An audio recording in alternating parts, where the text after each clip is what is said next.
Kalau share dia tak nampak tapi kena macam ni. Share lepas tu tarik. Oh, lepas tu kalau yang ni balik, ni balik ni. Stop sharing. Oh, dia macam ni sekarang tak lagi kan? Oh, tak masuk kan? Belum. Belum ya? Tapi dah ada orang tengok kat YouTube, 2 orang. 3. Kat mana kat ni? Watching kat mana yang tadi?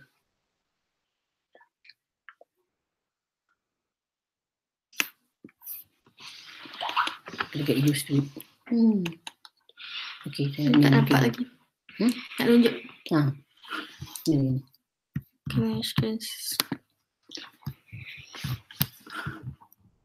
Pakai hang je tak pakai ke hang. Share. Betul kan dah masuk belum? Tak masuk. Orang ada tengah tengok kat YouTube. Tengok YouTube. Tapi orang tak masuk lagi dekat Hangout. Tapi boleh je kalau nak start. Okay, boleh. Okay. Tak share? Dah. Tak share, okay. Okay, Assalamualaikum. Kita continue. Maknanya kat sini tadi saya bercakap tentang manufacturing environment. Okay, jadi saya harap maknanya walaupun saya bercakap depan komputer, maka saya boleh ada feel macam bercakap dengan orang lah. Okay, sekarang macam mana boleh saya berubah daripada industri akademi?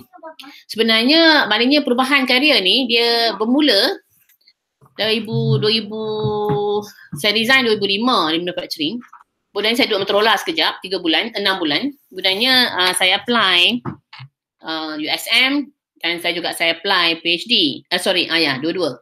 Jadi kemudiannya point is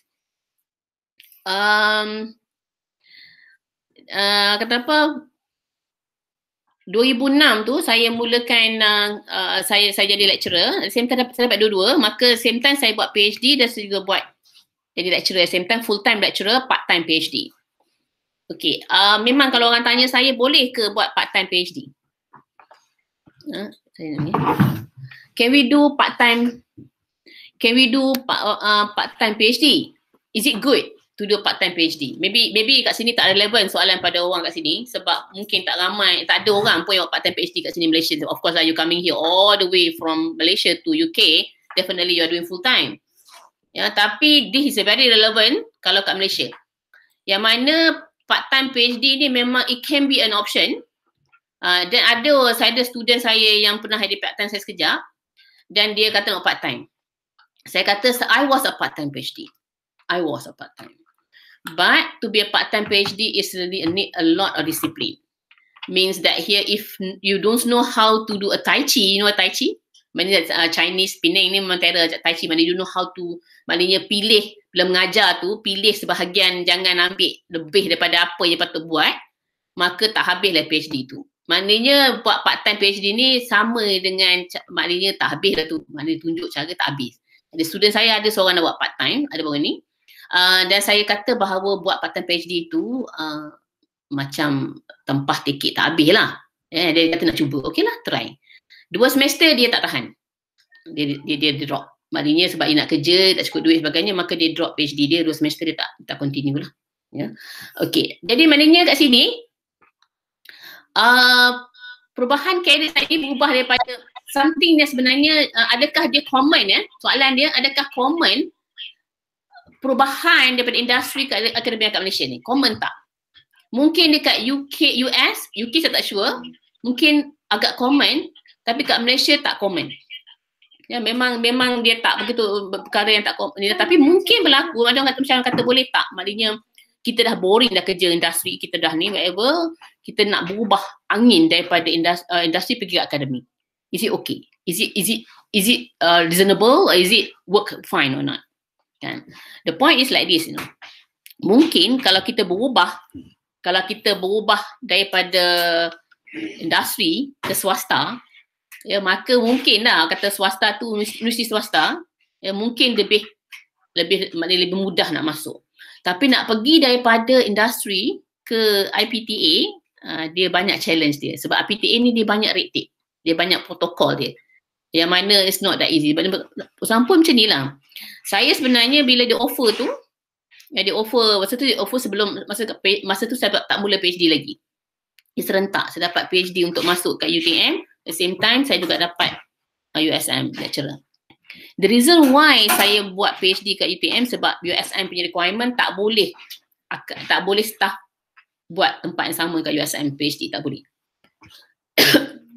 Jadi saya tahu dah awal-awal saya minta ke UTM, tak minta ke USM. Saya tahu memang ada konflik, ya.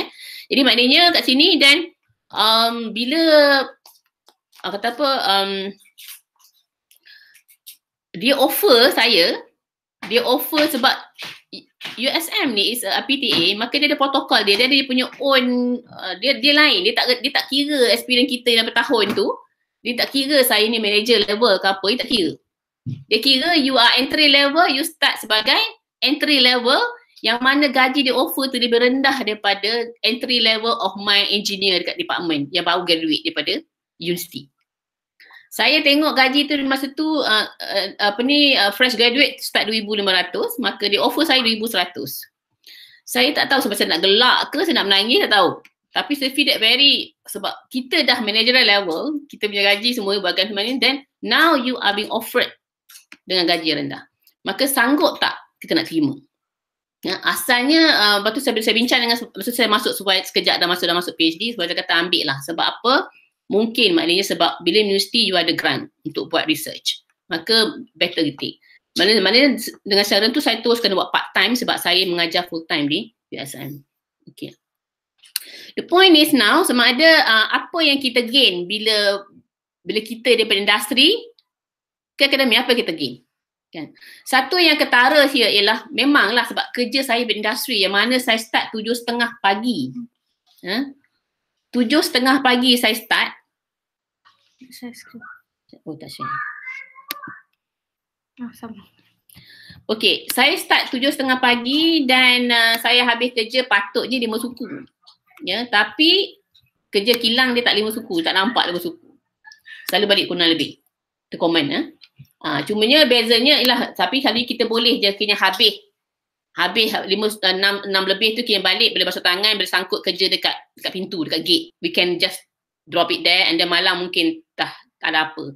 Melainkan kalau kita kerja maknanya kalau ada call dari kilang sebagainya mungkin itu terganggu. Maknanya bila kita gain satu yang ni kat akademi ialah kita gain lah no clock in clock out for USM lah. As a lesson lecturer tidak ada clock in, tak ada clock out. Itu memang satu benda yang saya amat hargai sampai sekarang. Saya tak payah pergi office kalau saya tak nak pergi. Melainkan saya ada lecture. Ya, saya ada lecture, saya ada meeting, saya ada appointment dengan student. No in clock in out. Tapi tak semua universiti like that. Saya rasa di antara universiti yang macam tu ada USM. Yang lain mesti ada some form of control of clock in and out. Walaupun bukan day and out, petang. Tapi ada yang memang ada sama macam UTM tu saya rasa macam beginning of the week and the end of the week you must be dalam 40 hours, something like that. Ya, tapi USM ni antara yang paling kata bagi saya paling seronok lah. Tidak ada clock in clock out. Tapi ada cara dia. You can work anywhere you want as long as kerja jalan. Okay. And here maknanya kat sini ialah in a way that you can do, in a way that actually you can manage your own time. You can manage your own time. Ya, dan maknanya you can manage your own time dan tapi managing on time ada dia punya track. Sebab bila managing kadang-kadang kita tak manage, at the end kita akan block, kita akan push our works to the end. Dan lepas tu kita sibuk. Tak tidur malam. Biasalah sebab kita tak, kalau kita do have enough discipline. Ya, maknanya kat sini it depends. Some people yang macam kerja office that you have clock in and clock out, you work during that time. Tapi bila kerja sebagai lecturer, ya, you tidak ada clock in clock out. Sometimes you don't know when to start, when to end. You don't know. Itu satu challenge yang kita kena handle. Tapi kalau kita dah biasa kerja macam tu, awal-awal saya memang admit bahawa saya biasanya dah biasa dengan dia pegang. Maknanya pegang clock, pergi kerja 7.30, balik pukul 6 lebih. So bila kerja dekat USS, saya rasa macam rasa macam tak comfortable. I feel myself dia macam something yang tak ada pemegang. Sebab kita dah biasa dipegang, maka kita dah tak dipegang. Maknanya kita rasa macam when I'm supposed to start the work, when I'm supposed to end. But after how many years after that, I feel this is the best option that I feel like I can plan my own time. I can do what I want to do. Maknanya saya boleh siang hari saya pergi exercise. Sebab saya masuk ke exercise. Pagi kadang saya tengok tak ada lecture sebagainya. And then Allah alam lah benda kita buat tak adalah secara open. Dan maknanya dah kemudian saya balik, saya pergi kerja dan saya skip my lunch everything. Dan saya jumpa student saya sebagainya. Dan saya mungkin buat balik kerja sampai ke rumah. Dan saya pergi kerja sampai pukul 11 malam. Itu memang, itu bergantung pada macam mana kita plan. Okay.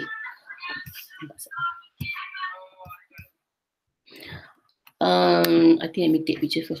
Tak senang supaya nanti saya tak boleh record balik. Okay.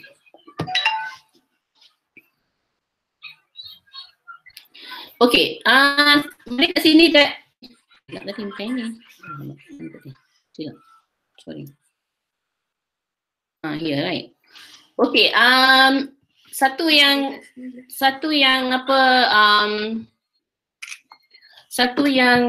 pergi pada skrin. Okay.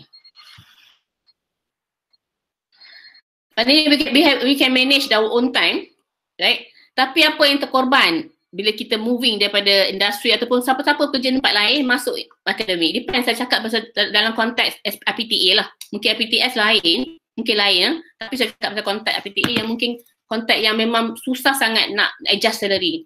Sampai saya punya case tu nak adjust salary saya sampaikan invoice VC pun tak ubah. Sebab VC rasa semacam, sebab macam mana pula orang berindustri dah kerja lama, but yet gaji diberi gaji permulaan. he feel bad. In fact, masa dalam meeting dia sebut nama saya, dia rasa macam, where are you around me? Dia kata, yeah, I'm around here. Masa tu dia ada discussion pada orang industri, datang siapa yang pernah kerja industri sekejap. Saya emai yang paling lama daripada industri masuk ke akademia. Orang lain selalunya kerja 3 tahun, 3-4 tahun, lepas tu dia berubah. Itu kira macam awal-awal career lah. Tapi saya dah kira macam dah, bagi saya sebenarnya kerja sebagai lecturer ni dah bukan macam leisure lah. It's just my option. Not I can work, I can stay at home, but I think that I can contribute if I'm working. It is not so much about money. If fikir money memang tak duduk lah, tapi saya rasa bahawa I give me more satisfaction by contributing my knowledge. Jadi maknanya apa yang terkorban kat sini ialah, of course, maknanya dollar. Kalau you trying to get more money, support your life, moving daripada industri ke ekonomi, maka it is not a solution. That's why sebenarnya my staff ni yang kata good in programming ni, dia ada thinking juga bila masa tu banyak stress, banyak kerja dekat hilang tu, she's thinking of moving keluar juga. Tapi at the same time dia tak ada master. Sebab saya ada master, saya buat master part time juga. Masa dekat industri tu saya buat part time master, sebab saya semua master and PhD in part time. Jadi maknanya that is giving me advantage of be able to be offered as a lecturer full time walaupun tak ada PhD. Sebabkan oleh saya ada industrial experience. Tapi bagi orang-orang lain, you don't have PhD, you cannot be a lecturer USM. Tempat lain pun saya rasa banyakkannya macam tu sekarang ni. Tapi USM agak strict. Cumanya sebab saya ni memang experience yang carry me, I don't have to do PhD. But why I still going for PhD? Ini saya akan jawab sikit lagi lah. Yang maknanya memang my friend pernah tanya soalan tu, kenapa you want to do PhD and yet you don't have to?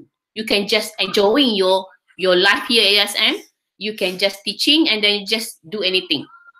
Yang masa tu pula kebetulan saya buka tadika.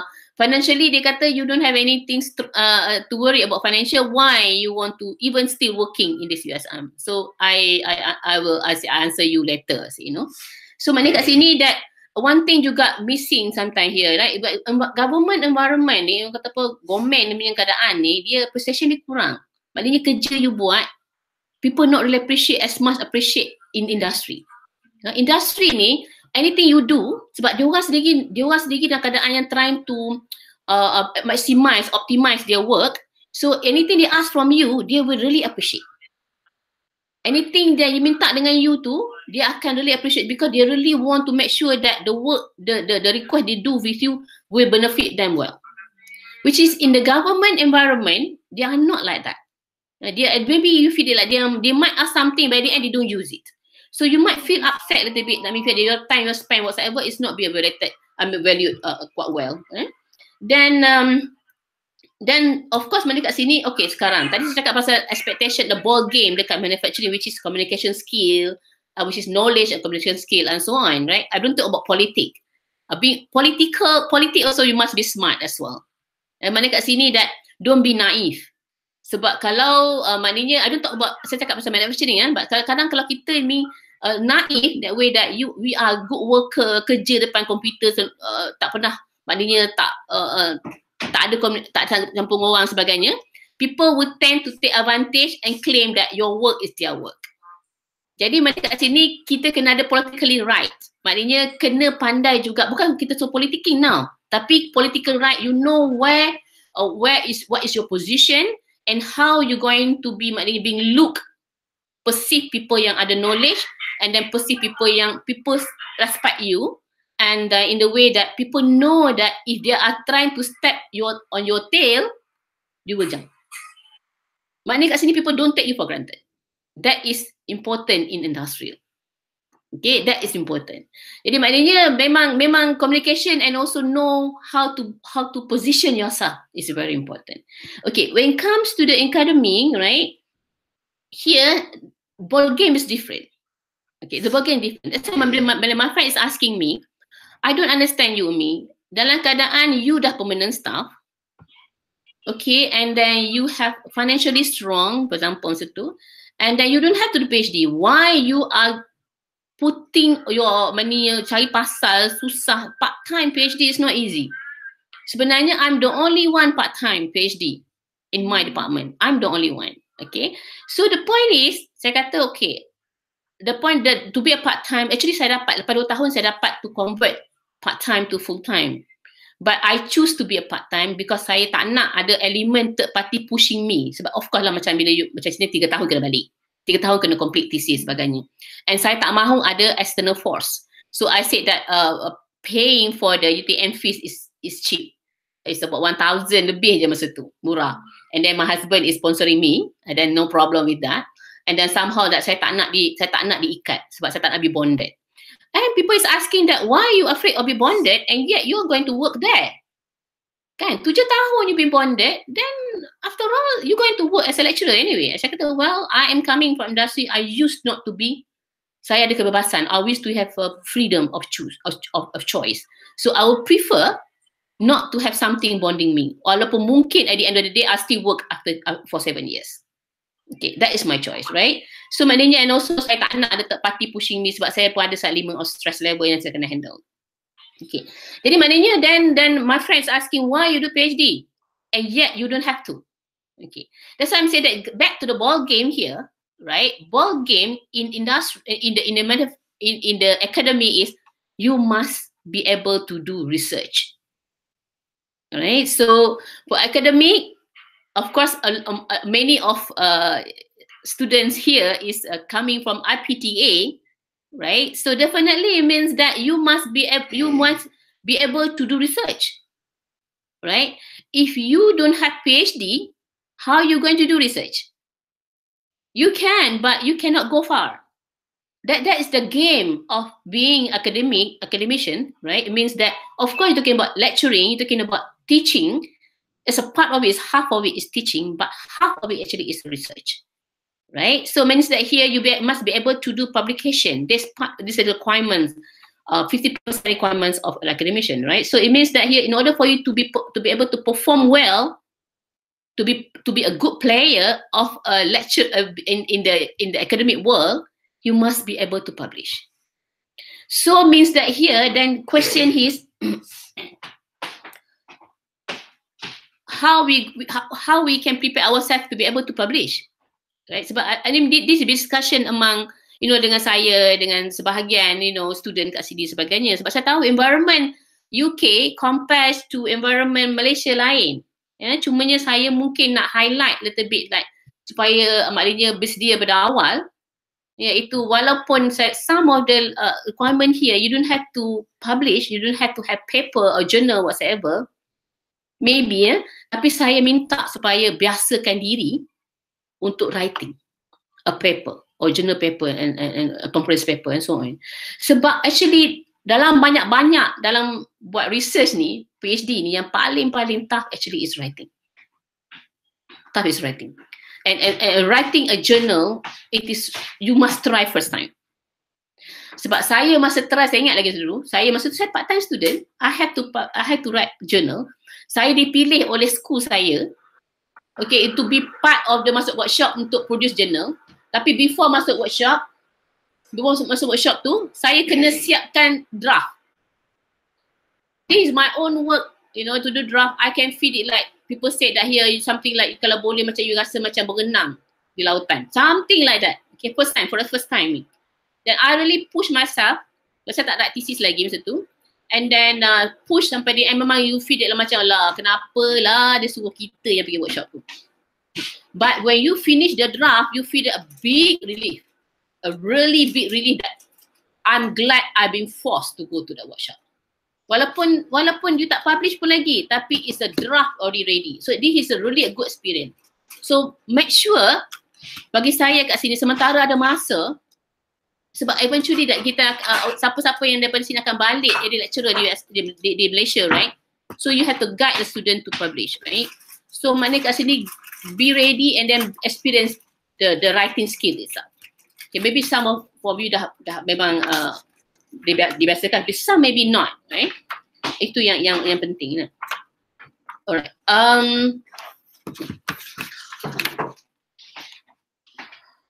Okay, so mana kat sini that another question is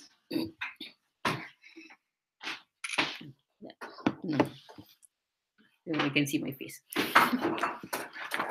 saya dah cakap sikit tadi kan pasal publication pressure sebagainya kan. So dan macam mana kita nak balance between teaching and research. I might be not the right person because kat sini saya ni, as what you see that USM University is not easy to climb a career. Dia ni memang USM nama yang paling payah lah. Memang kata paling payah USM lah. Another one kata UM dengan cerita susah. Nak dapat pangkat yang payah. Maknanya walaupun dah tak ada sebab dah, tak dapat juga. Itu memang berlaku pada saya. Walau kalau ada rezeki mungkin ada. Saya mungkin dalam in my condition, as I mentioned before, that saya bukan kira sangat saya punya lecture sebagai career saya. Saya fikir sebagai more on the way that I want to express myself and the way I want to share the knowledge. And mungkin sebab saya tak suka dipegang, sebab mungkin mana tahu that actually after this I want to move out daripada academy. Maybe if I found there's something passionate in my life, maybe that I will not be academic anymore. But as of now, I enjoy being academic because I have a research student, 6 research student with me, 6 orang. Dan saya memang communicating from here to Malaysia from now, every 2 weeks and also, and then doing a Skype and so on. So many kat here, ia dibandingnya kata apa? So that is maknanya then how to make it a publication again. But teaching ni something like everybody must do. Each of us akan allocated certain amount of courses you have to teach. That's it. You have to. Of course means that you have to know how to teach well, pedagogy and so on, right? That is the training or something like that. But the research is something tricky. Okay, usually teaching dia ada cap. Maknanya berapa hour macam kalau you minta pangkat sebagainya, of course dia akan ada berapa hour sebagainya. Dia macam tak banyak. Tapi research are unlimited. The marks given for research publication is unlimited. You can just adding. That's why people yang gain a lot of points in their credential is all coming by the publication itself. Okay. So that's a thing as well. Dan mana kat sini that how you going to, the point is now that juga macam mana mungkin tak relevan sekarang kat sini later on, right? How to attract a students for research. And later on, maybe you know that macam mana nak suruh kita nak ada student research dengan kita, sebab being academic usually you cannot publish your own work except you publish through your student. Unless now as you yourself as a student, then you publish your own work. Your supervisor gain from you. Your supervisor get the paper publication from you, right? But point is now we're going back to Malaysia, right? So it means that you have to get the students. How the student going to, because this student will be published, then you'll have a second, you'll be a second author because you are a supervisor. So the point is how to attract the students for to do a research. That's another thing as well. Because macam saya ni, memang kat Malaysia ni memang ramai susah nak cari student lokal yang buat research, yang pursue study sebenarnya, especially PhD, payah. Walau alam memang Malaysian tak begitu banyak, melainkan mungkin sebab ramai pergi overseas. Those yang nak buat PhD dah pergi overseas. So yang tinggal tu tak buat PhD lah. Okay, and then and also Malaysia, USM especially banyak attract daripada local student daripada luar. Ya, tapi maknanya kemudiannya sekarang ni mungkin bagi berkurang sebagainya. The challenge actually for us actually to take from local itself. And then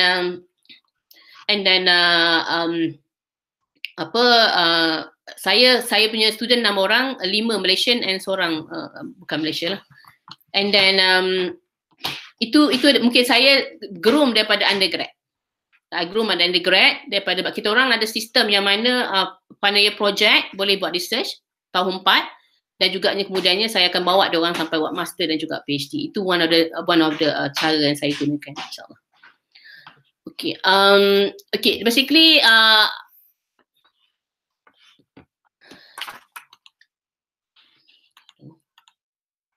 basically that is more on my sharing lah about what from daripada industry to academy. And then basically I welcome for any questions and also soal jawab dan juga sharing that maybe you want to share with me. I don't know how actually. I think maybe here there's no two-way communication. right? Tapi soalan, so maknanya saya akan jawab berdasarkan soalan. So maknanya I will just end here insyaAllah. Apa yang baik pada Allah dan hopefully sharing ni akan lebih maknanya memberi kesediaan pada kita untuk Malaysia nanti insyaAllah. Ada soalan ni. Okay. InsyaAllah ada beberapa soalan lah untuk, tapi banyak juga soalan ni, tapi kita akan discuss lebih 2 atau 3. Soalan pertama, adakah dengan kita mengambil PhD ni kita hanya akan terfokus pada akademia sahaja? Apakah peluang-peluang yang ada selain pada institusi pengajian? So macam nak soalan seterusnya ke nak jawab dulu? Nak jawab dulu. Okay. Adakah macam mana orang nampak PhD ni jadi lecturer? That's it, right? Jadi lecturer je. Ada peluang lain. Sebenarnya, yes, it is ada. Sebab sekarang ni tapi tak banyak dari segi, sekarang ni growing lah, growing. Especially macam Intel, Motorola, dia memang cari PhD untuk buat research. There is. Satu lagi, kalau Malaysia yang mana, ada tapi tak banyak ruang tu. Maknanya ada juga, Malaysia ni dia punya appreciation untuk PhD ni is not as good as tempat lain lagi. Dan juga maknanya dia kata macam you're overqualified. Maknanya that place willing to pay you for the maybe undergrad or master level, but yet you get PhD macam you are overqualified, maka mungkin maknanya dia tak nak hire you. That's also happen. Jadi maknanya kat sini usually PhD is more or less to the academic, but there is still a room that actually you can expand to that. But some company, big company actually hiring for PhD. Jadi maknanya saya bagi some tadi, some of it, then some of the government, saya tak ingat apa badan government yang memang ada buat research on that. Palm oil. Ya, ada juga yang buat research on that. Jadi maknanya ada juga my student, saya akan ada future, insyaAllah future student saya Chinese, very good undergrad student, 3.7 something GPA. She's willing to, she asking me whether can she do a PhD direct under me, but she doesn't want to be a lecturer. She wants to work industry but to have PhD, because she feels that having PhD is giving her a lot of something like confidence and knowledge. One thing about PhD yang kita mungkin nak stress kat sini ialah, why we do PhD in the first place? Is it really worth the PhD? Kalau tak mengajar, is it worth? In fact, saya telling my student, PhD is important. Research is important because it create analytical thinking. Because you have you define what you really work for, right? Means that you must be able to know why you choose this option, why you don't choose this option. So you must something like literature review. Why actually I know this ABC, but I choose to take A. Right? So it means that here you have to know the knowledge of A, B, C, but eventually that I choose to focus on B, example. Right? And then from B area, that I have many methods available. I research, will do literature for many areas for B, example. Right? And then many methods over there, the ways I choose, let's say 1 to 10. Of all the 10 options that I have in method after I do literature, everything, why I choose number 6?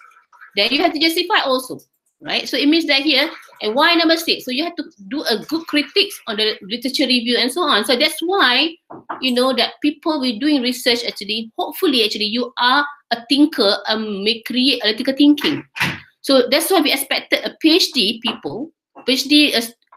graduates be able to think, be able to think and then be able to, to suggest something that people without PhD not be able to. Because we have been trained. We have been trained, to critique, analyze, and analyze. But sometimes the issue is like this. In the industry, industry people, they are very focused on output. So they feel that research is too slow. So actually, frankly, I'm coming from the output-oriented environment, right? So means that when I go to research, I go PhD, I have a hard time adjusting myself. And I also have hard time of married between industry and the research, because sometimes they don't meet. How? People feel that Because industry are more toward a system and then output oriented, and yet research is different. Right, so that's the thing. But eventually later on, you can feel that actually then you'll be able to, actually there is a way actually harmony between industry and the research, and then the research itself, inshallah. I don't know whether I'm answering that. So it means that here as of now it's not that many yet, but actually it's growing. Okay, inshallah. Okay. Tak tahulah Dr. Umi dah jawab ke tadi, tapi rasanya untuk yang sekarang macam dah ramai orang yang baru dengar macam mungkin Dr. Umi dah explain tadi, tapi mungkin boleh lagi explain kot. Pernah tak Dr. Umi apa faktor paling utama yang mendorong Dr. Umi bertukar dari industri ke akademia? Pernah tak Dr. Umi rasa kesal dengan keputusan ni macam bertukar tu? Okay, faktor utama dia macam ni lah. Saya memang, there's one thing kan, saya punya karakter saya memang jenis yang suka mencuba. Okay, I'm always trying to prepare the best I can do. I'm trying my best. Something like maybe saya always trying to strive. That's I think that it is also because I like to read. I like to read a lot of motivation books. Motivational books. So it means that here I always trying to asking myself to be better. You must be better from the yesterday. Okay. So because of that, saya ambil master part time. Part time. So apa soalan ni? Utama dengan okay, saya kesal ke tidak? Okay. Jadi maknanya point is sebenarnya saya dia punya penyebab tu macam not dia maksa sebenarnya. Saya sebenarnya nak resign pada industri, nak duduk rumah. Nak duduk rumah. Nak macam pening kan. Tapi sebenarnya lecturing is not in my plan. Tapi saya ada master. Not in my plan. Okay. And then saya duduk rumah, tapi saya tak boleh duduk rumah. Pasal saya biasa kerja. Dan kemudiannya saya dapat Motorola. After 3 months saya duduk rumah. Mungkin kalau saya duduk lama lagi di rumah, saya dah complacent, saya duduk rumah lah. Tapi takdir Allah, saya lepas 3 bulan dapat Motorola. Macam mana Motorola dapat panggil saya, dan saya kata okey lah, saya dah boring, saya kerja. But Motorola, environment saya tak suka. Then after that, saya rasa macam saya stress under Motorola. Because saya ada satu karakter yang mungkin tak ada pada orang lain. Saya setiap kali tukar kerja, for 3 months saya akan suffer. That is maybe itu my brother kata is run in your blood. You are that character.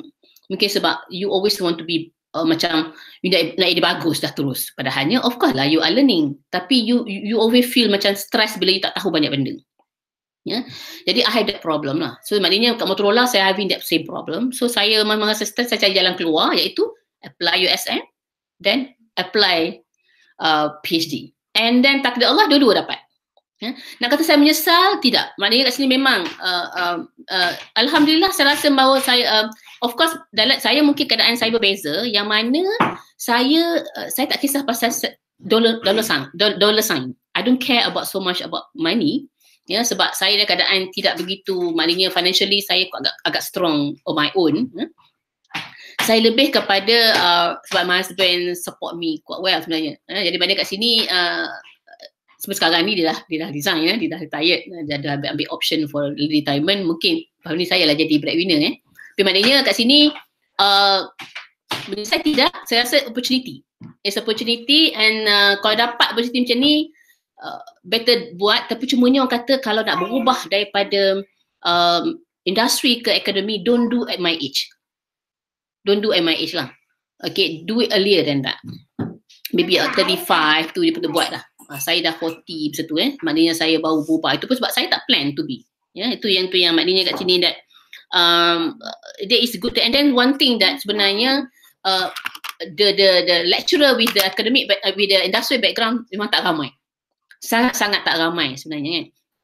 And then sebenarnya supposedly be appreciated. Cumanya saya tengok environment Malaysia ni dia kurang pandai nak appreciate orang-orang industri. Jadi tak rasa yang kita di be appreciated. Frankly speaking, I don't feel that.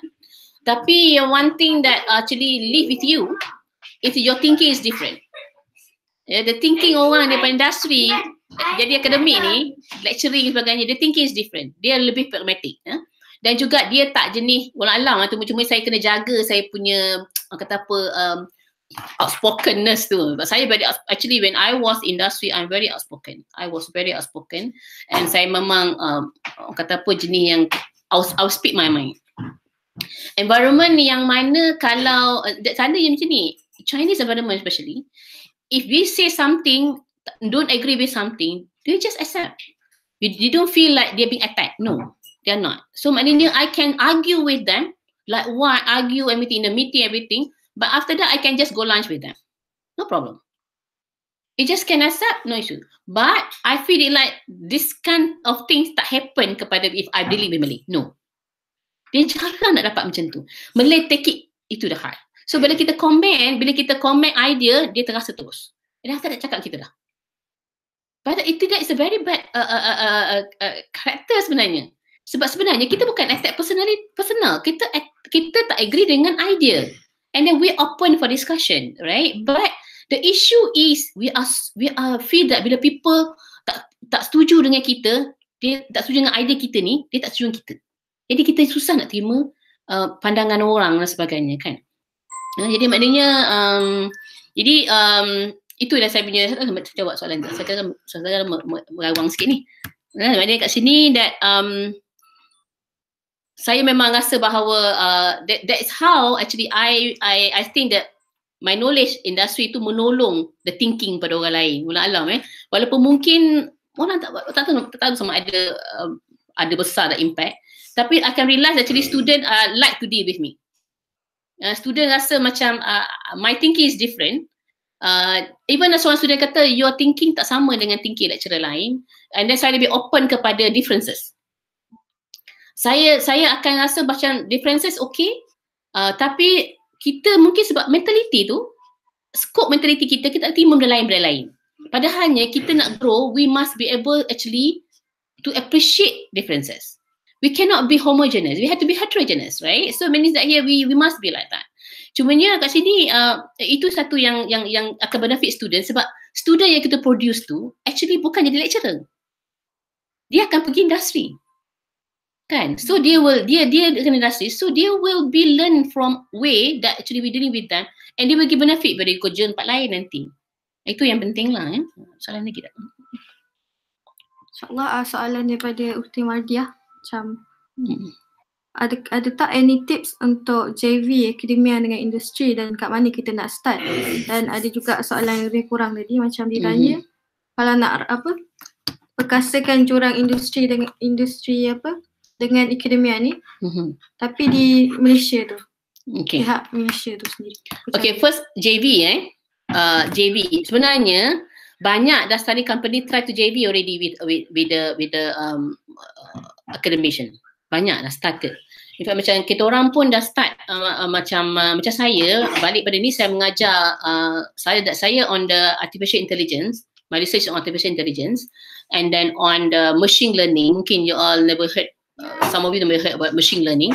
Kalau nak tahu machine learning macam ni lah.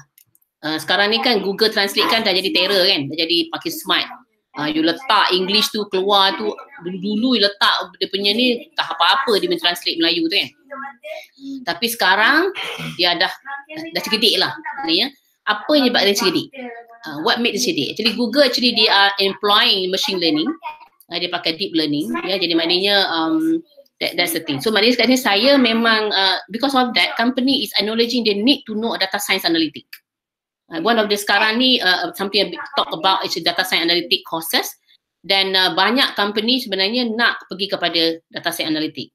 Jadi maknanya saya memang jadi pelanggan pengajar Jabil, one of the company that mengajar data science analytic. Ya, dia tak nak pergi course, dia tak nak hantar student dia buat master, no, it's a long one. So dia nak kira dia hantar group of staff dia, worker dia datang ke USM every Monday the whole day for a few weeks, for a few months. Dah satu hari dalam seminggu, the whole month, dalam 5 bulan, dan dapat certificate of the data science. Bagi dia mana this is one way actually to have some kind of JV with the industry. And then actually this kind of thing actually is growing. It's growing now in Malaysia. Dan sekarang dulu orang mereka nampak bahawa research tak boleh kahwin dengan industri. There's no way to meet. I had difficulty last time. But now I feel that there can be very smooth transition actually. So we can go middle ground. Maknanya instead of too slow on the research, which sometimes output tak keluar-keluar, banyak sangat bermain dengan teori dan sebagainya, and then you are on the other side is going for the very output oriented, then how we going to take jalan tengah? So this thing actually, then we need to explain to them. I've been discussing with them, talking about, okay, you want to do data science project, you know, they are very, for example, like they want to do a project for each of the dia punya worker dia tu, dia maknanya at the end of the course dia kena buat project. Okay, project dia orang tu memang biasalah industri, dia orang very output oriented, dia nak system project, that's it. Okay, dia orang macam tu. Tapi saya kata, well, this is not enough. I say, you know, you must make them be able to write their project. They must have something like introduction, why you want to do this project, what is research. They have to some form of some research instead of straight go to the doing project right? Because I said that after the people will appreciate why you do this project instead of just people tengok project saja. People tak nampak project ni untuk apa. Tapi kalau you ada good ground of the technical paper, then people appreciate that. So it seems that they buy the idea. So but I said that, then I told before datang sini lah, sebab kita orang sebenarnya Jabil tu dah third cohort. Saya ngajar 2 cohort lepas dan saya datang sini. Dan third cohort saya balik nanti bulan 4 saya akan mengajar balik. Satu lagi third cohort. Maka yang cohort baru ni, yang dua ni, saya suggest supaya dia buat technical report tapi orang lain buat tidak. Tapi maknanya kalau saya masuk yang ketiga ni, saya akan stress. Sebab apa? That is how the company akan start appreciating research. So they start to understand that actually there is a way actually of merging between industrial as well as academic. So that's soalan ni kan. Pada soalan daripada Kak Mardia. Soalan Kak Mardia ialah, okay. Apa soalan kedua? Apa tips sebagai lecturer untuk konsisten hasilkan publication? Tadi Dr. Umi macam dah sebut Dr. Umi suka reading kan? Bukan lagi tips sains. Oh tak, reading tu matter. Okay, now we talking about publication. It's two different things. Alright. Now, bila kata about publication ni sebenarnya, okay, now that you are the PhD students, right? Saya tak tahu, setengah pada your supervisor ni dia tak minta buat paper. Dia tak minta. Tapi some maybe, right? Tapi bagi saya yang tak minta tu pun, you have, bukan kita ingat macam ni. Kita ingat kita banyak masa. Sebab apa? Tak buat paper. So you ingat you buat thesis. Habis thesis submit. Saya pernah cakap pada one of our akhawat kat sini, the moment time you have, please, after you hantar the thesis, sebenarnya from time you hantar sampai time the viva tu, there's a time for you to do a paper. Because senang je macam ni. Sebab saya dah ajar student saya daripada beginning dia, masuk research, dia kena buat paper dah. Dia kena buat literature review, dia buat review paper. Itu saya requirement saya. Okay. Requirement saya kena buat review paper. Saya akan, then I will guide them to do a paper. How to do a paper. At least kurang-kurangnya conference. Kalau tak journal, conference. But some ada yang sudah yang begitu bagus. Maknanya sekarang ni dia tak submit lagi thesis dia. He already have impact factor. Maknanya dah buat the third journal impact factor. Itu yang bagus. Tapi yang tak, kita tengok pada masing-masing punya pace lah Dia maknanya dia kena kita ajar macam tu.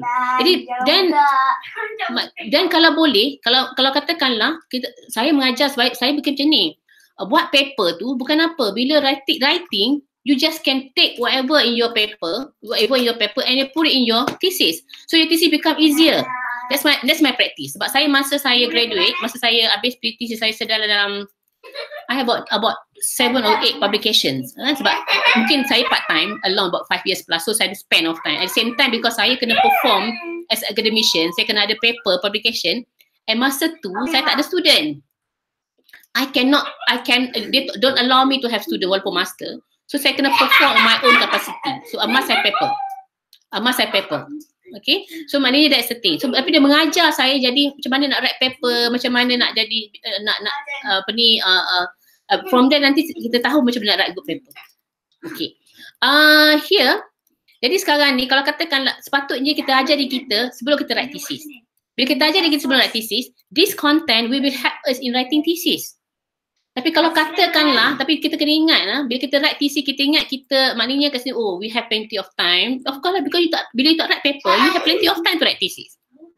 Lepas tu, tapi kemudiannya, then you didn't spend, kalau kata you didn't spend time to submit, masa submit, then you just spend to write paper. Sebab kita kena ingat, kalau a journal, kalau kita about impact factor journal, I don't know whether you know about impact factor journal ke tidak. Madia, you know about impact factor journal or not?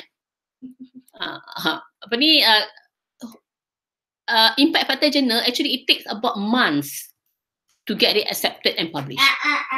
So that's why, kalau katakanlah sekarang ni requirement dekat universiti, requirement most universities, bila you submit thesis, you must have 2 publication, kurang-kurangnya Scopus index, Scopus bukan impact factor, Scopus index, before you submit a thesis. Berapa kopi itulah. Okay, you must have that. So kalau you tak start awal, you tak boleh ada publication. Tapi sini mungkin lain. Lepas tu saya rasa sini mungkin stress level of to publish paper is not that high compared to Malaysia. But you must remember actually, when you're going back to Malaysia, right? So you are bounded with the requirements of Malaysia. And then you are being rated as what requirements. So publication play a very important role. Actually, frankly, saya juga stress dengan publication sebenarnya. So there must be a strategy how you going to go for that. Okay. But of course means that year, bila you ngajar you tak ada student, you tak susah nak buat publication. So now is the many things in the trail in the this one. You must have student. How to get a student? Ada question. Kan? Lepas tu pula dengan keadaan dengan ekonomi macam ni sekarang, student pun payah. So, I have a hard time. Macam saya sendiri, student saya juga local. Alright? So saya, 2 of my research students saya sponsored in term of, from time to time, when available, gunakan zakat. Sebabkan oleh dia tak mampu sebagainya. Jadi maknanya kat sini that itu. Jadi, tapi kalau katakanlah you write the thesis first, there's no publication yet. There's no requirement, please remind, I would like to remind you here.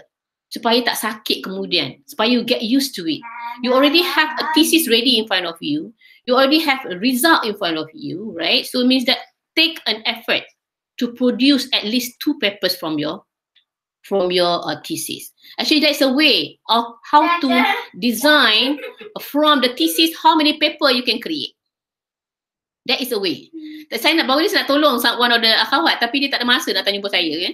Maknanya kat sini maknanya nak tengok macam mana gaya, sebab saya bukan nak kata kita nak tahu, tapi that's how I guide my students.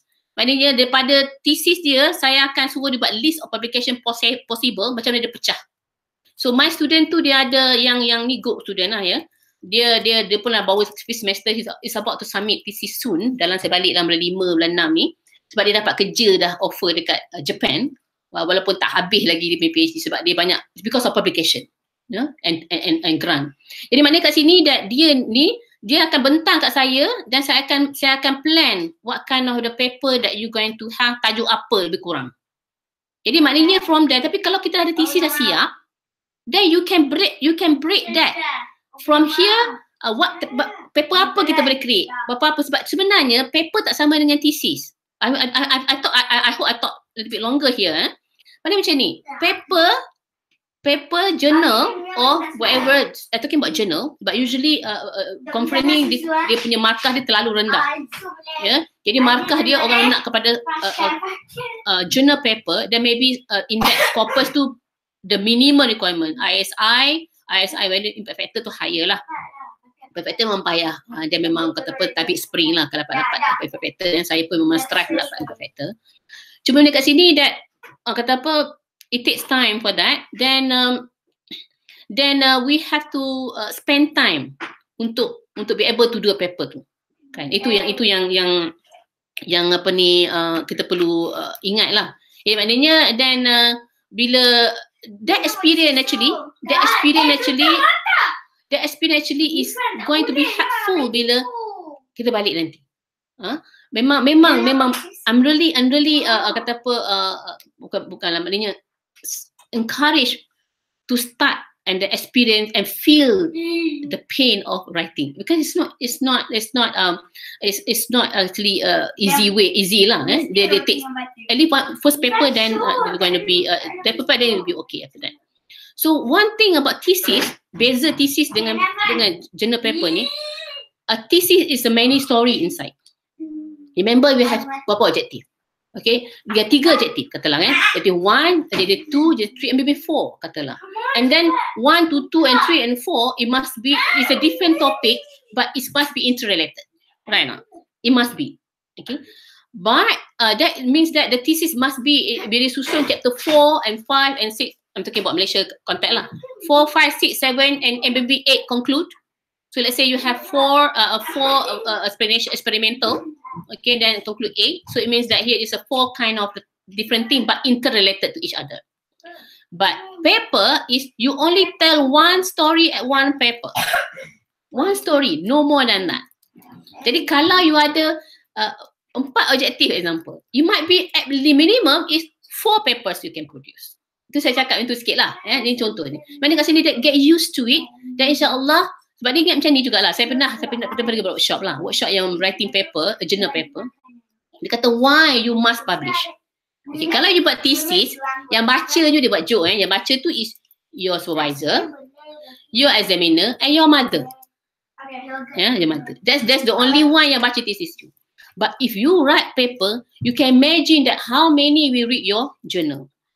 Kita kalau secara logik pun kalau dia orang tak write paper, macam mana kita nak buat literature review, betul tak? So maknanya you must write lah, then you contribute to the body of knowledge. If not, you won't, because nobody really read the thesis, nobody really want to read thesis except the examiner, and then you put the library, that's it. In fact, kalau kita buat literature review pun kita tak nak tengok thesis. Siapa yang tengok thesis? Siapa yang cite thesis? Tell me. Tak ada pun, right? Saya sendiri pun tak akan minat nak cite thesis, but it's too thick. Right? But I will cite a journal paper. And usually, kalau tengok dekat belakang punya reference, kita akan check your reference tu datang daripada jurnal jenis apa. Kalau banyak ambil conference, memang it's not good. Usually saya akan komen lah. Saya akan kata no, your reference is not good reference. You must have a reference come from the impact factor journal is possible. Okay. So maknanya kat sini, means that we have to contribute to the body of knowledge. So it means that we're starting to write paper itself. That's important.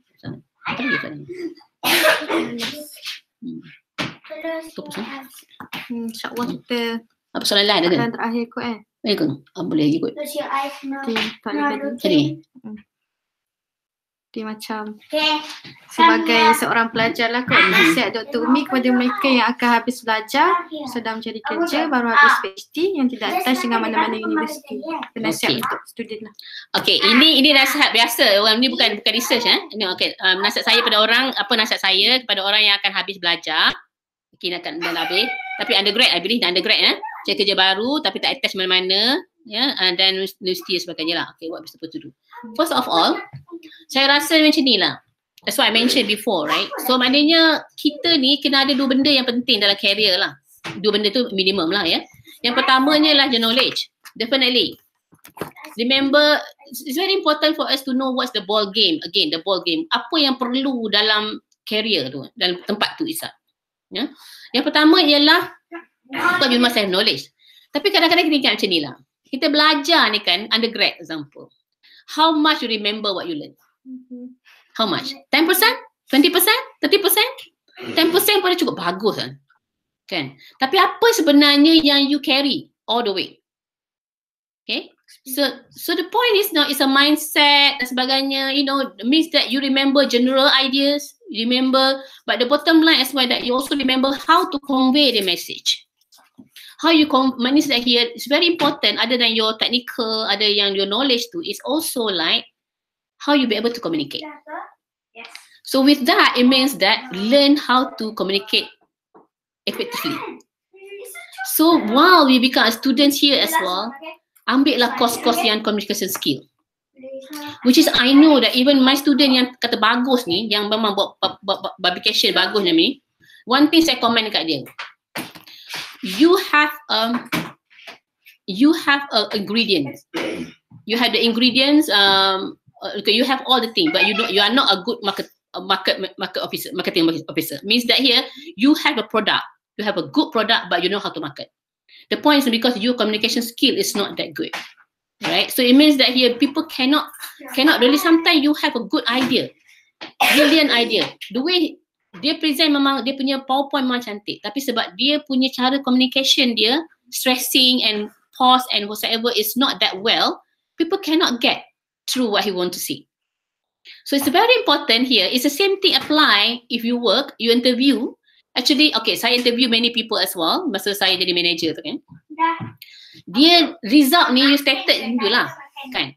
But people want to see how articulate you are in your thinking and discussion. So of course means the articulate is come from many ways, right? Pertamanya you reading a lot, you discussion a lot. So don't run away from discussion because I know kita, especially the young people, they don't like to read so much. And also like they don't like to discuss so much. And they feel like discussing apa discusskan ni? Terima je lah, no, you're not. So means like here we have to learn how to accept the fact that actually not everybody we agree with us, but you will learn to increase our articulate thinking. Right now. So it means that we will learn to be more critical and we learn to accept the fact that actually you are not the same with me, but I can go along with you.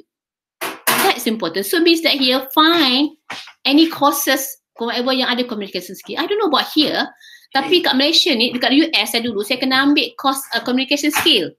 It's a basic US university level, university punya course. Saya kena ambil communication punya ni, maknanya public speaking or something like that. Public speaking.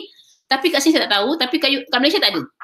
But I found out that students have difficulty of conveying. Bila kena final year project, present, idea tu tak sampai. So bila interview, people will want to see this.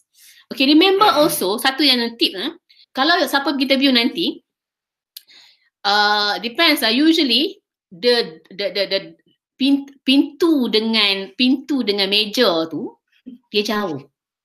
Dia jauh. Sebab apa dia jauh? Kenapa dia jauh? Tengok cara masuk ke jalan. Okay, memang betul lah. The way you walk determine, we can read already somehow that what kind of person you are. Okay, so sometimes memang lah ada bagi tip untuk interview ke apa, tapi bottom line that you cannot overnight nak tukar perangai tu. Tak boleh kan. So you must be instilled in your heart, in your style is a live with you, right? So it means that it's a quiet skill. So for us to talk, sebab saya ingat, bukan saya, I just to share my experience. Saya memang saya ni jenis yang masa kerja dekat ASE tu, 2 tahun saya gatal untuk, saya selalu macam tu, saya try market lain. Itu perangai saya. I just like to try. Okay. But saya realise that if masa tu lah, masa zaman 1994 dia memang ada fobia pada orang tudung. Ya, masa tu hantar, kita pakai resume lah, hantar surat sebagainya, message, surat sebagainya, tak ada email lah satunya. Dan hantar gambar. Ya, saya perasan kalau saya hantar gambar, dia tak panggil dia. Lepas tu bila dia minta gambar, saya tak hantar. Dia panggil lah. Sebab dia tak tengok muka kita kan. Okay. Tapi saya perasan lepas dia panggil kita first time, selalunya dekat Penang ni, interview dia tak sekali, dia banyak kali. Maknanya first interview dia akan saring second interview. Dia nak ambil you second interview, dia ambil. Mungkin sampai macam dia tu 3 kali. Ya. Most datang 2 kali. So selalunya saya perasan, dia panggil saya first time, dia akan panggil second time. Why? Because dia dah impression dia bila berdepan kita, dia tahu kita macam mana. Tapi kalau dia tengok muka kita sahaja, tengok gambar, dia impression dia lain. Tapi bila kita berdepan, dia macam lain. So it means that here, communication tu the one actually is convince them actually you are capable person. And so that's why technicality, yes, is very important, but you must build a communication skill and analytical thinking also. This all actually come from biasakan dengan diskusi, ya, supaya preparation is that. So maknanya kalau katakanlah, sebab dia macam ni, CGPA katakanlah company mostly 3-pointer. Sini CGPA juga. Ya, CGPA 3-pointer katakanlah. Tapi kalau katakanlah ni contoh, kalau saya ada 2 kandidat atau 3 kandidat, 3.1 and 3.5, katalah terror lah 3.7. Okay, so come for interview. Who I will take? Okay, first of all, 2.8 saya kena cross lah, sebab dia punya threshold dia minimum level 3.0 katakanlah. Alright, that is the first thing to call for interview, must be 3.0. Come for interview. I won't check anymore you are what. I won't check anymore. I will check what kind of person you are during interview. Okay, so means that here, that the confidence level, saya tengok macam ni, saya tengok juga sama ada are you a team player or not. Sebab saya punya ada impression kadang saya maybe it's wrong, it's not right as well. 3.7, 3.8 ni sometimes ni dia lone ranger. Bila lone ranger dia cantik dekat paper je, tapi bila kerja dia out. Dia tak boleh team, dia tak boleh team player. So this is giving a lot of problem kalau you kerja dekat industry and whatsoever. Mana-mana pun. Because kerja kita kan tak buat seorang. Kita kena buat dalam team. Definitely. So you must be a good contributor, a good team player. It's all come from communication, right now. Jadi maknanya saya 3 pointer tu, saya 3.1, kalau dia bagus, itu saya ambil. So it means that you must be able to convey. Nobody knows what in your heart, what in your mind, except you be able to convey the message right now. So it means that learn about that. That is very, very crucial. Itu yang saya belajar, yang saya rasa bahawa sebab saya memang ada, maknanya saya ingat masa saya interview Dell tu, which is difficult to join Dell masa tu, zaman tu, that dia memang mention that actually I can, even the manager mentioned that you can express your ideas very fluently. Okay, so maknanya that is very, it's a kind of good input to me lah, it give confidence to me. Jadi maknanya kat sini that's why the skill, so biasakanlah, kalau katakanlah dia biasakan kita ni nak present, you know, biasakanlah jangan present pandang, jangan present baca note dan sebagainya, present dengan cakap. Then itu maybe IKRAM that you might be able, supposed to do some kind of training macam public speaking training and so on, which I did last time masa dekat gym lah, saya buat juga benda ni. So benda ni penting supaya kita ada skill yang berbagai. Kita ada technical skill as well, also we have communication skill and articulate thinking and so on, and attitude also important. So I remember we have to be assertive, you know, I learn to be assertive and learn not to be like, you know, bila orang cakap something macam negatif pada kita, mana kita lain daripada idea kita, maka kita dah set back, kita tak nak cakap dah. We have to learn to be, maknanya orang kata apa, menerima pandangan-pandangan beza and be comfortable with the different opinions and ideas, insyaAllah. Okay. Right, maknanya apa lagi ada ni? Soalan apa lagi? Apa lagi? So, macam mana Dr. Umi decide your career path? Okay, saya tak decide sangat career path saya. Dia macam ni lah. Saya macam ni. Sometimes kan, it's good that actually kita buat lebih daripada apa yang patut kita buat. Sometimes it may come later. Yeah? Macam example lah, katakanlah, wallahu alam, walaupun saya tak plan to be a lecturer, tapi saya ambil master. The reason why I take master, masa tu orang lain tak ambil. Okay, I was already a manager masa tu. Ya, tapi saya rasa saya nak tambah knowledge. Saya pun ambil master. Rupanya master tu lah jadi saya punya penyebab untuk jadi academician. Padahal saya tak plan pun. Tapi I'll do something a little bit more than what I'm supposed to do. But just okay, it's something I enjoy doing. I enjoy new knowledge. I enjoy meeting people. Sebab saya, okay, satu lagi yang penting juga, people very much concerned also, kalau you jenis yang suka jumpa dengan orang, suka communicate dengan orang, that's important. Sebab that is also one of the ingredients to be a good team player, right? So it means that we be able to communicate and be comfortable with people. Okay, so maknanya saya ambil something like that. So maknanya then be prepared with that. So ambil lah apa-apa yang memang akan membina, yang mungkin sekarang tak guna, tapi it will always later on, usually they will, insyaAllah. So what happened to me is a good example that saya ambil master yang memang saya tak ada plan, just because I ambil, saya rasa nak learn something new, saya want to add, and after that this become a jumping stone for me to be an academic. Kan, itu yang dia lah. Dia kat sini careful, nak kata careful with planning or go with the flow. Careful planning taklah careful, tapi go with flow not also. Sebab maknanya saya maknanya kat sini, of course maknanya okay, so I was patronized scholars, of course. After that I was on my own, okay. And then saya lama dekat ASE for 14 years. Before that saya few times actually saya resign masuk balik. Adalah bila dia counter offer, sebab the point is, sebab dan tu macam ni. Saya masa tu yang saya jadi manager level tu, the reason why I can become manager level, sebab masa tu, of course masa tu environment is Chinese environment, and of course they are more inclined to the Chinese, definitely. Kita kena understand that. Don't complain so much about it, right? So means that in order for you to perform in the environment that which you are minority, you must be a little bit higher than normal. You must just put your mind, there must be requirement for that. Jangan complain. Don't complain.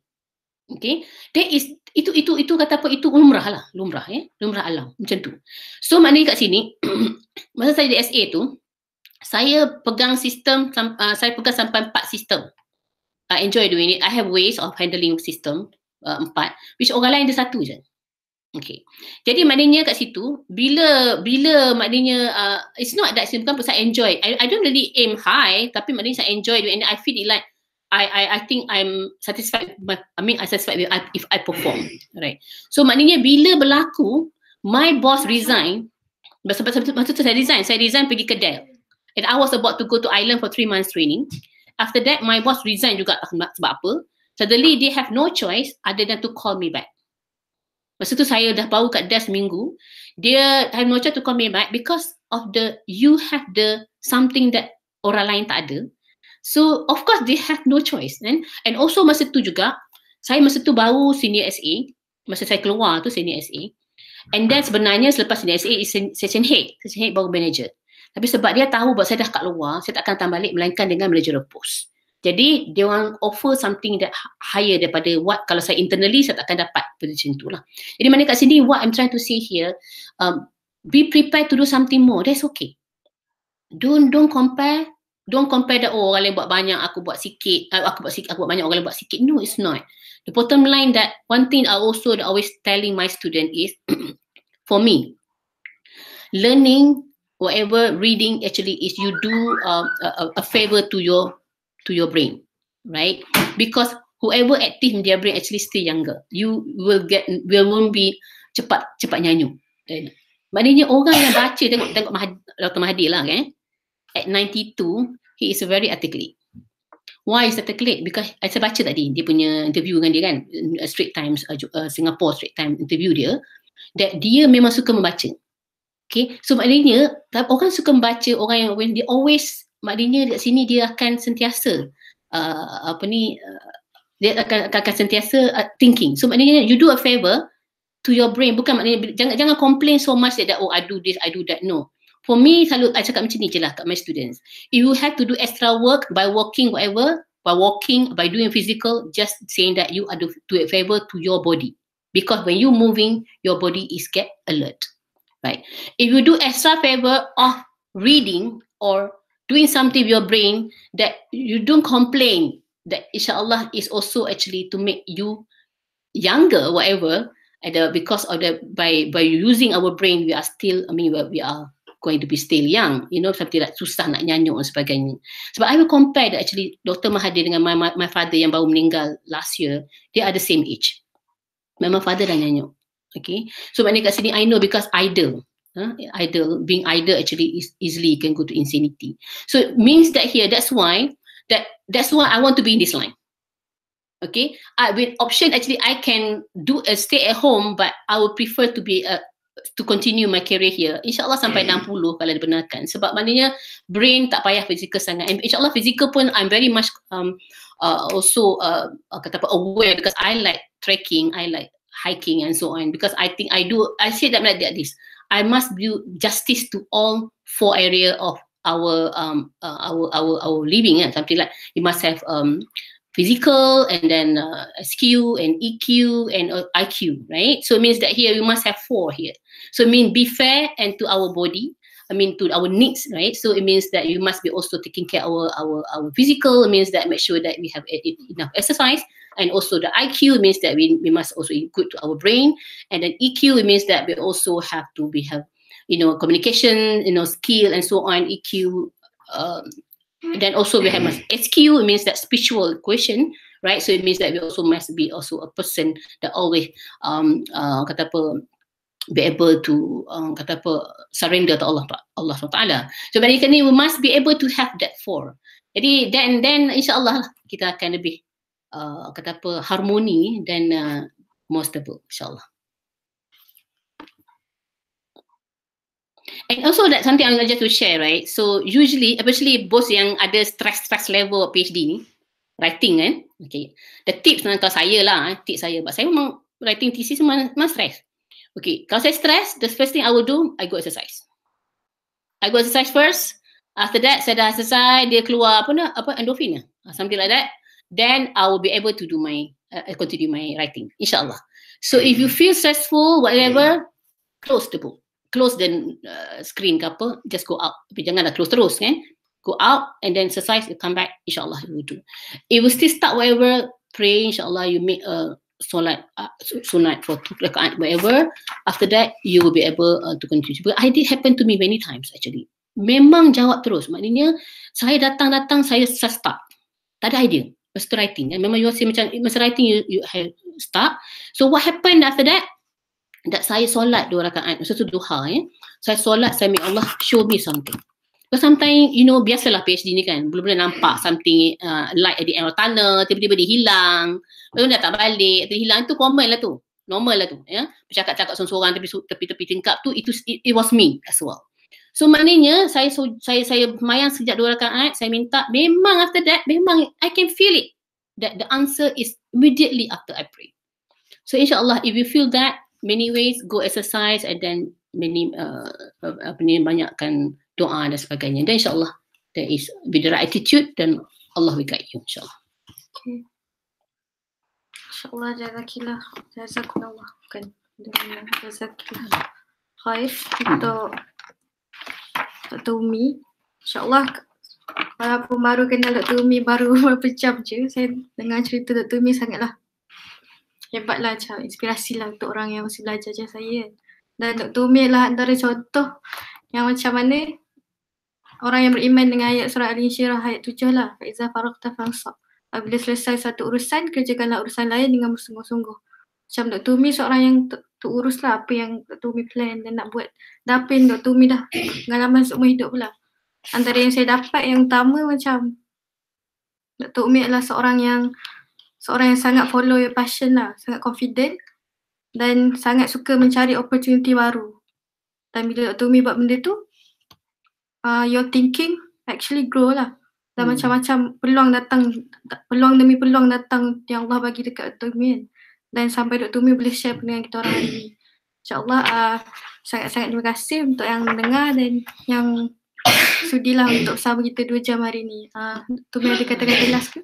Okay, saya harap maknanya insyaAllah kita mengharapkan semoga my sharing ni is giving some kind of satu tambahan daripada sudut motivasi dan sebagainya, dan maknanya be able to give you some kind of a different thought about doing something. Maknanya and also like mungkin tak ramai yang sharing dari sudut macam industrial dan sebagainya kan, and then also like still a way that let's say people asking daripada nak moving daripada industrial to industry, is it okay, academic, is it there is a way. Okay, there is still a way. Kalau kata you dah ada orang buat tapi at a younger age, don't go for umur macam terlampau lanjut. Sebab kenapa? You will lose dia punya kata apa macam package tu lah. Sebab academic ni you still need time to grow. Dan kalau you buat 40 lebih baru macam saya 40 baru nak start PhD, jadi buat part time, jadi lambat lah dia punya tu kan.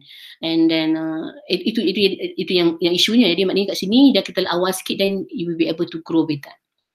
But it still, although it's not common, but it's always an option for that. InsyaAllah semoga saya mengharapkan semoga sharing saya hari ini memberikan manfaat kepada orang lain, insyaAllah, dan memberikan semangat especially for those yang saya nak quote here ialah the PhD. Okay, please, means that you have to start writing, you have to start publication, walaupun mungkin supervisor you so nice in the way quote unquote nice that they don't ask you to, right? But just remember, going back to Malaysia, you are in the Malaysian environment which is required a publication. It is first in the ranking. So kalau you minta kerja, kalau katakanlah you are PhD holder with no attachment, bekas saya jumpa seorang yang ni, dia PhD holder, dia under MARA, dia memang tak ada attachment yet and she's looking for a job after PhD complete. Saya tak cakap banyak pasal ni. Saya tanya dia, do you write any publication? She said no. She's in the process of writing thesis now. Okay, and then saya tak kata banyak, I don't want to make her feel bad because dia tengah writing kan. Tapi saya kata macam ni, after you submit, you please write. please write the paper, because definitely environment in Malaysia, no matter what university, they will see first what is your publication. Very, very important. So make yourself feel uncomfortable by starting writing first. You will grateful, insyaAllah. So that is my comments on that lah. InsyaAllah sudah buat PhD ya. InsyaAllah semoga berbahagia taufiq hidayah. Wassalamualaikum warahmatullahi wabarakatuh. InsyaAllah. Terima kasih mendengar.